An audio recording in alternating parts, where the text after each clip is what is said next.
কি বলছে বুঝছেন? ক্লাস কি ক্লাস শুরু হয়ে গেছে? তো যে ক্লাস শেষ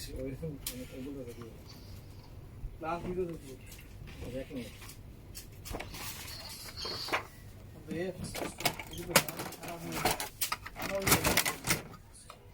we are almost done.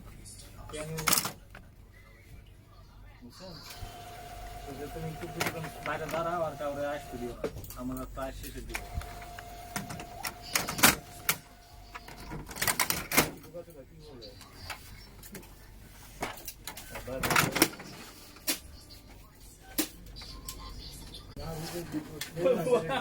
Bangla